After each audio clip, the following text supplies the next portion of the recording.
তো পড়েন আমার সাথে, কুল হুয়াল্লাহু আহাদ।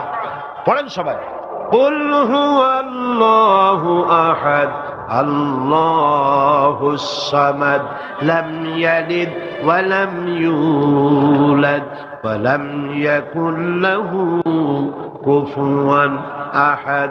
আল্লাহ পাক বলেন, হে নবী আপনি বলুন, আল্লাহ এক এবং একক, তার কোনো অংশীদার নাই, তিনি বেনিয়াজ, তিনি কাউকে জন্ম দেন নাই, তাকেও কেউ জন্ম দেয়নি। আকাশ আর জমিনে আল্লাহর সমকক্ষ কেউ নাই, কেউ নাই। তিনি এক এবং একক। তার একত্ববাদের দাওয়াত দেওয়ার জন্য অসংখ্য পয়গম্বর আল্লাহ পাক এই দুনিয়ায় পাঠিয়েছেন, আর সমস্ত পয়গম্বর দাওয়াত দিয়েছেন কি, লা ইলাহা ইল্লাল্লাহু মুহাম্মাদুর রাসূল।